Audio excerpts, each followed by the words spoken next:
Bismillahirrahmanirrahim. Assalamualaikum warahmatullahi wabarakatuh. Terima kasih karena sudah hadir di kelas melipat gandakan penjualan dengan teknik copywriting bersama saya Nur Ahmad Faizi. Hari ini kita akan membahas tentang bagaimana bisa meningkatkan penjualan dengan menggunakan tulisan. Sebelum itu, izinkan saya untuk memperkenalkan diri terlebih dahulu. Nama saya Nur Ahmad Faizi. Banyak yang mengenal saya sebagai Mr. Easy. Saya merupakan penulis dari 11 buku bisnis bestseller, lalu kemudian trainer dan konsultan di bidang penjualan, praktisi juga di bidang digital marketing, dan saya juga dipercaya sebagai director di sebuah penerbitan bernama Arena Publishing.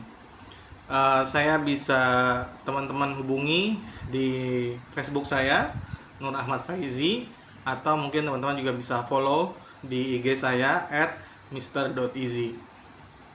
Hari ini di sesi yang pertama ini saya akan membahas apa saja yang perlu kita pelajari untuk membuat tulisan yang menjual.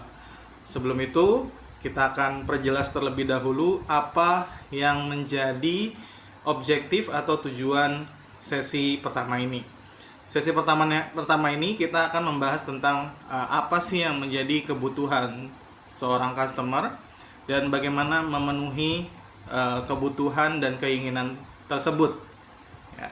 Dan yang kedua adalah rekan-rekan yang hadir pada hari ini bisa membuat penawaran produk dengan copywriting yang tepat sehingga bisa meningkatkan penjualan. Ada beberapa materi yang rekan-rekan akan pelajari di kelas hari ini. Yang pertama adalah di bagian perkenalan dan pembukaan. Di sini saya akan perkenalkan diri tadi sudah, dan juga memberikan tujuan pembelajaran pada kelas hari ini. Yang kedua, kita akan membahas tentang memahami kebutuhan dan keinginan dari customer. Hal ini penting karena ketika kita mengetahui apa yang customer butuhkan, sehingga kita bisa membuat promosi berdasarkan kebutuhan tersebut.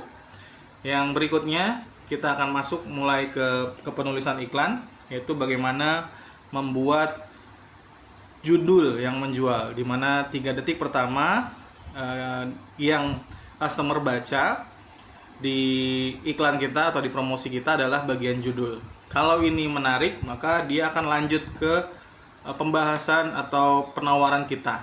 Tapi kalau misalnya dari judul saja sudah membuat mereka tidak tertarik, mereka akan meninggalkan iklan kita begitu saja. Berikutnya nanti kita akan masuk lagi lebih lanjut tentang bagaimana membuat penawaran. Lalu setelah menawarkan produk utama yang kita jual, kita akan masuk ke bagaimana membuat prospek atau calon pembeli kita percaya dengan penawaran-penawaran, keunggulan-keunggulan, dan kelebihan-kelebihan produk yang sudah kita sampaikan di penawaran kita tersebut. Setelah itu, untuk lebih memastikan bagaimana mereka membeli, kita tentunya harus menghilangkan keraguan yang masih ada di dalam diri mereka, sehingga tidak ada lagi alasan bagi mereka untuk menunda pembelian atau transaksi. Dan kemudian setelah hilang keraguannya dan mereka sudah mulai bisa transaksi, tujuan kita berikutnya adalah bagaimana mereka dengan segera melakukan pembayaran atau payment, sehingga kita bisa memproses pemesanan dengan sesegera mungkin gitu ya. Karena walaupun mereka sudah yakin, kadang-kadang mereka menunda pembelian gitu ya. Bagaimana itu tidak terjadi, maka kita akan masuk ke materi berikutnya, yaitu tentang mempercepat pembelian. Berikutnya, salah satu unsur yang tidak bisa dipisahkan juga ya dari sebuah promosi adalah visual atau gambar ya. Baik itu sekarang sudah lebih canggih lagi, bukan hanya foto atau desain grafis yang kita bisa masukkan ke dalam promosi, tapi kita juga sekarang sudah bisa memasukkan video, bahkan live video tentang bagaimana mempromosikan produk kita. Nah, ini juga termasuk salah satu unsur yang harus dimasukkan dalam promosi, dan ini akan kita pelajari di sesi bagian akhir.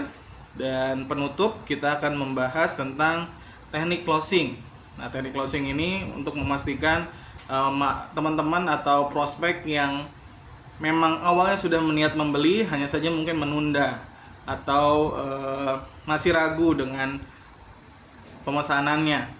Dengan cara situ kemudian kita harus memberikan teknik closing untuk sebagai sarana kita untuk follow up, untuk bisa meyakinkan dia di kemudian hari. Karena seringkali yang terjadi, penjualan itu tidak terjadi di pertemuan pertama atau kedua, bahkan ketika kita menghubungi ke 3 kalinya, ke 4 kalinya, ke 5 kalinya, baru kemudian orang tersebut baru tergerak membeli. Oleh karena itu penting sekali teknik closing agar meningkatkan penjualan kita menjadi lebih baik lagi. Itu lesson outline atau hal-hal yang akan kita pelajari dalam kelas online ini, dan diharapkan teman-teman semuanya bisa menyelesaikan semua materinya dan tentunya mempraktekkan apa yang sudah kami ajarkan di dalam kelas ini. Semoga bermanfaat. Jangan lupa lanjut ke sesi berikutnya untuk mendapatkan materi yang lebih lengkap lagi. Sampai ketemu lagi.